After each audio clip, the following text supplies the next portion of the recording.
नमस्कार जनसंवाद में आपका स्वागत है दोस्तों। आज के 23 नवंबर फटाफट ब्रेकिंग न्यूज़ निकल के आ रही है करके आपको विस्तार से बताएंगे। तो दोस्तों पहली बड़ी अपडेट निकल के आई है। 4 दिनों का स्थायी विराम के बाद बड़े स्तर पर युद्ध शुरू हो सकता है। 4 दिनों की अवधि समाप्त होते ही लड़ाई और बड़े स्तर पर हो सकती है।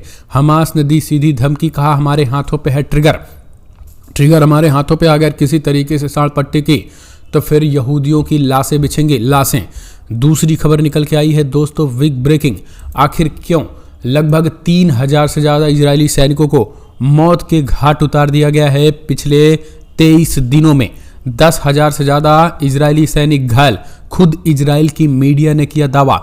तीसरी खबर में आपको बताएंगे कैसे घुटने पर आ गए हैं 3 के 3 वो इजराइल के राष्ट्राध्यक्ष जिन्होंने युद्ध की थी शुरुआत और हमास को 1 महीने में खत्म करने का किया था आह्वान। नेतन्याहू से लेकर रक्षा मंत्री और कमांडर रक्षा तक वो भी बताएंगे। और हिजबुल्लाह ने लिया बदला, एक बार फिर से इजराइल पर किया बौछार, ये भी हम आपको बताएंगे।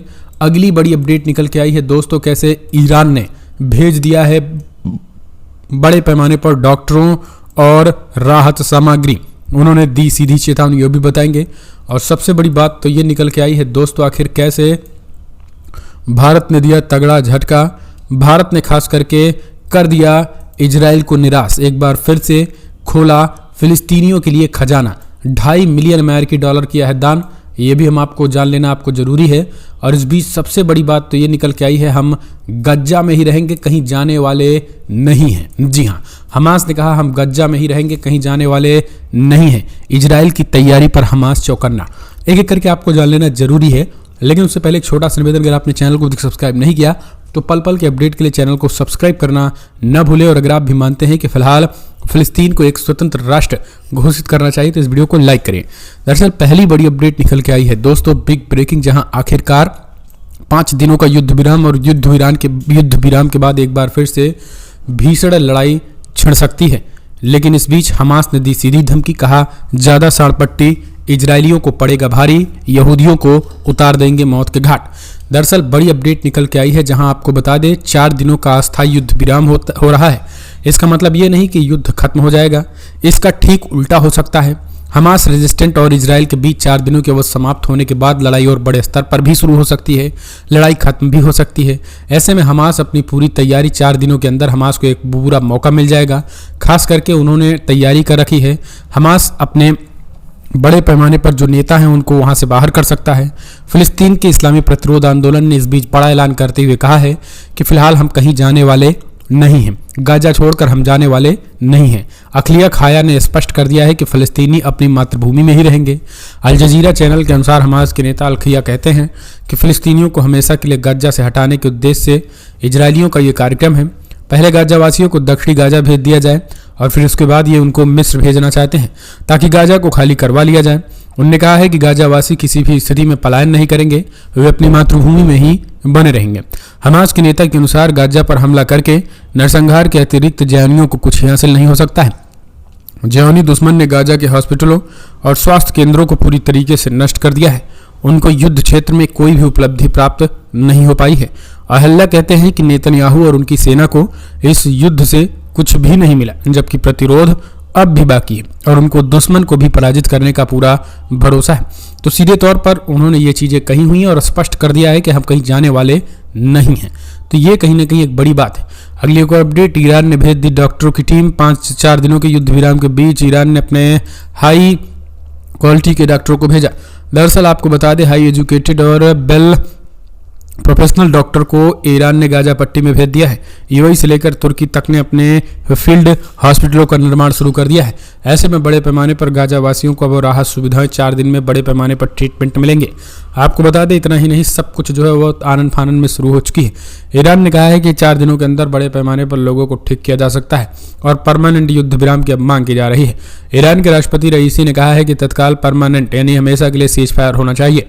तुर्की ने कहा है कि सीज फायर होते ही हम वहाँ के बिल्डिंगों को तत्काल बड़े पैमाने पर पुनर्निर्माण कराएंगे। तो तैयारी भी मुस्लिम देशों की तेज हो चुकी है।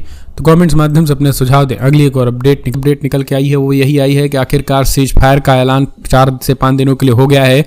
लेकिन इन सब के बीच सबसे बड़ी अपडेट निकल के आई है दोस्तों, जहां आखिरकार घुटने पर आया इजराइल और इजराइल की मीडिया ने दावा किया कि ढाक के 3 पात अब तक 3000 से ज्यादा सैनिक मारे गए हैं, 11000 से ज्यादा हो चुके हैं घायल, 450 से 500 के करीब सैन्य वाहनों को निशाना बनाया गया है, 350 को महज 350 टैंकों को ही निशाना बनाया गया है।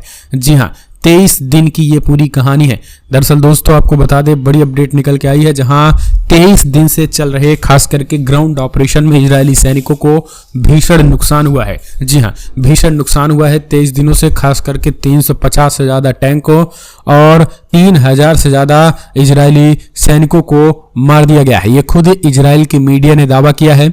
उन्होंने कहा है कि 7 अक्टूबर से अब तक 2985 इजरायली सैनिक मारे गए हैं और 11,600 घायल हो गए हैं। इजराइल ने इस बार अपनी मौत का सौदा किया है और अल्लाह फिलिस्तीनियों को कामयाबी देगा।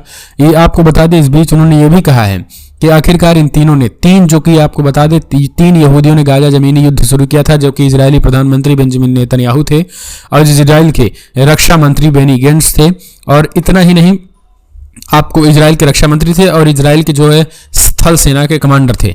तो इन तीनों ने मिलकर जो है वो रक्षा मंत्री थे और रक्षा प्रमुख थे। तो इन तीनों ने जो है वो एक तरीके से इस युद्ध को शुरू किया था। लेकिन अब इस पूरे मामले में जो है वो इस युद्ध को देखा जाए तो अब धीरे धीरे ये घुटने पर आ रहे हैं। आखिरकार तीनों ने गाजा मुजाहिदीन के सामने घुटने टेक दिए और गाजा युद्ध विराम और कैदियों की अदला बदली का आह्वान किया है। सौंप के पीछे शर्मनाक हार को छुपाने की कोशिश है। हमास ने सिर्फ इजराइल को ही नहीं बल्कि America, Britain, France, Italy, Germany और यूरोपीय मीडिया को भी करारी शिकस्त दी। और हमास से पहले से ही कहता आ रहा था कि वो बंधकों को तभी छोड़ेगा जब फलस्तीनियों को रिहा किया जाएगा। और आखिरकार एक बड़ी कैजुअलिटी, 3000 सैनिकों को मार दिया गया। खुद इजरायली सैनिक जो है वो इजरायली मीडिया दावा कर रही है। एक और अपडेट, भारत ने फिलिस्तीनी शरणार्थियों के लिए संयुक्त राष्ट्र एजेंसी को $2.5 मिलियन अमेरिकी डॉलर का किया दान। दरअसल दोस्तों, भारत ने फलस्तीनी शरणार्थी के लिए संयुक्त राष्ट्र एजेंसी को $2.5 मिलियन अमेरिकी डॉलर का दान दिया। फिलिस्तीनी शरणार्थियों के लिए संयुक्त राष्ट्र राहत और कार्य एजेंसी UNRWA 1950 से कार्यरत है और ये फिलिस्तीन शरणार्थियों के लिए प्रत्यक्ष राहत कार्यक्रम चलाती है। इसे संयुक्त राष्ट्र के सदस्य देशों के शैक्षिक योगदान से वित्त पोषित किया जाता है। भारत ने सोमवार को फिलिस्तीनी शरणार्थी को दी जाने वाली शिक्षा, स्वास्थ्य, देखभाल, राहत और सामाजिक सेवाओं सहित एजेंसी के मुख्य कार्यक्रमों और सेवाओं के लिए $2.5 मिलियन अमेरिकी डॉलर दिए हैं। ये योगदान फिलिस्तीन में भारत के प्रतिनिधि ROI रेणु यादव द्वारा अनरा के विदेश संबंध विभाग में भागीदारी निदेशक करीम आमेर को सौंपा गया है। और आपको बता दें, यहाँ पर RAI ने यरूशलेम में अनरा के क्षेत्रीय कार्यालय में हैक ओवर समारोह के दौरान क्षेत्र में एजेंसी की गतिविधियों और फिलिस्तीनी शरणार्थियों को दी जाने वाली सेवाओं के लिए भारत के समर्थन की तारीफ की। और आपको बता दें, लगातार दोस्तों इसी तरीके से भारत ने फिलिस्तीनी शरणार्थियों के लिए संयुक्त राष्ट्र एजेंसी का $2.5 मिलियन अमेरिकी डॉलर दान दिया है। एक और अपडेट निकल के, हिजबुल्लाह ने फिर से मारा 21 तारीख, बड़ी खबर निकल के, जहां इजराइल के एबिम, बैत हिल और श्लोमी इलाके के सैन्य अड्डों और फैक्ट्रियों पर मिसाइल की बौछार कर दी है। आपको बता दें, कई इजरायली सैनिक मारे गए हैं। जी हां, दरअसल आपको बता दें, आखिरकार हिजबुल्लाह का अपना जो एक कारनामा वो जारी है। दरअसल हिजबुल्लाह लगातार अटैक कर रहा है और कल 21 तारीख को हिजबुल्लाह ने एक बार फिर से इजराइल के एबिम शहर, बैत हिल इलाके और श्लोमी इलाके में सैन्य अड्डों और फैक्ट्रियों को मिसाइल की बौछार कर दी। इसमें कई इजरायली सैनिकों के मारे और कुछ गंभीर रूप से घायल होने की खबरें निकल कर आई हैं। कहा यह जा रहा है कि इजरायली सैनिकों के द्वारा बनाए जा रहे कुछ नए जो सैन्य अड्डे थे उनको भी इसी में तबाह कर दिया है, जहां पर बड़े पैमाने पर इजरायली सैनिक जो है वो और इजराइल के लोग उस सैन्य अड्डे को बना रहे थे। यानी एक तरीके से अपने इलाके में, जो अपने इलाकों से कुछ दूर पर, वो इजरायली सेना को पहले ही कंस्ट्रक्शन करने नहीं दे रहा है और हिजबुल्लाह ने मिसाइल दागकर उन्हें उड़ा दिया है।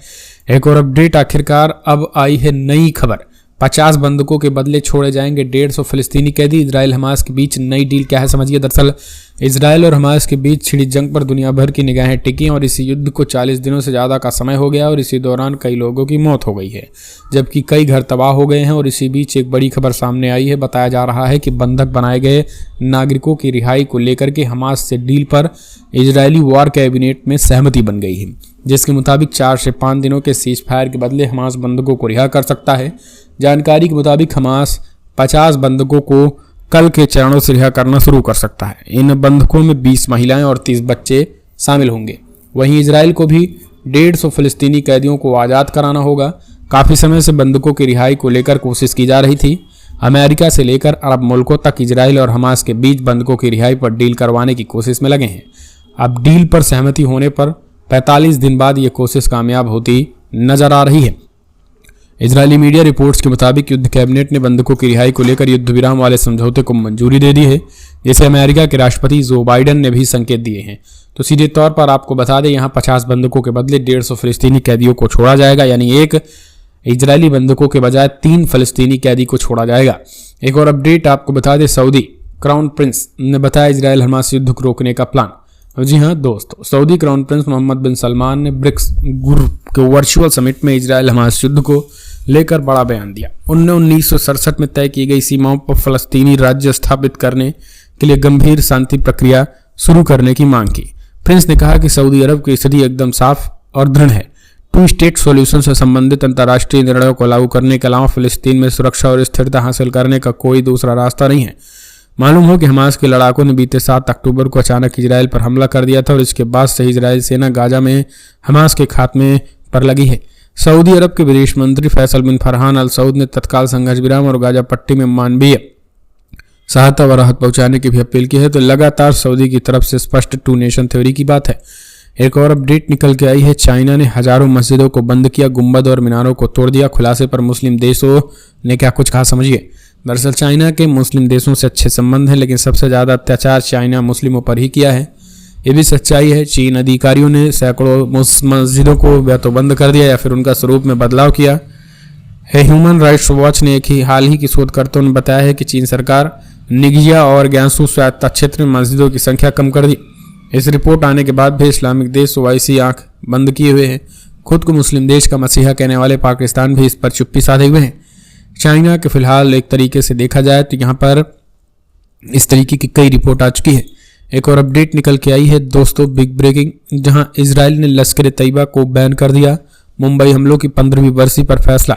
दरअसल आपको बता दें, भारत जैसे जैसे इजराइल के खिलाफ और फलस्तीन के समर्थन में एक्शन ले रहा है, अभी हाल ही में जो है उन्होंने यूएन में सीधे तौर पर फिलिस्तीन का समर्थन किया और अब फिलिस्तीन के लिए जो है उन्होंने संयुक्त राष्ट्र मानव संगठन और खास करके उन्होंने एक तरीके से आपदा में राहत की। $2.5 मिलियन का हमने आपको अभी बताया।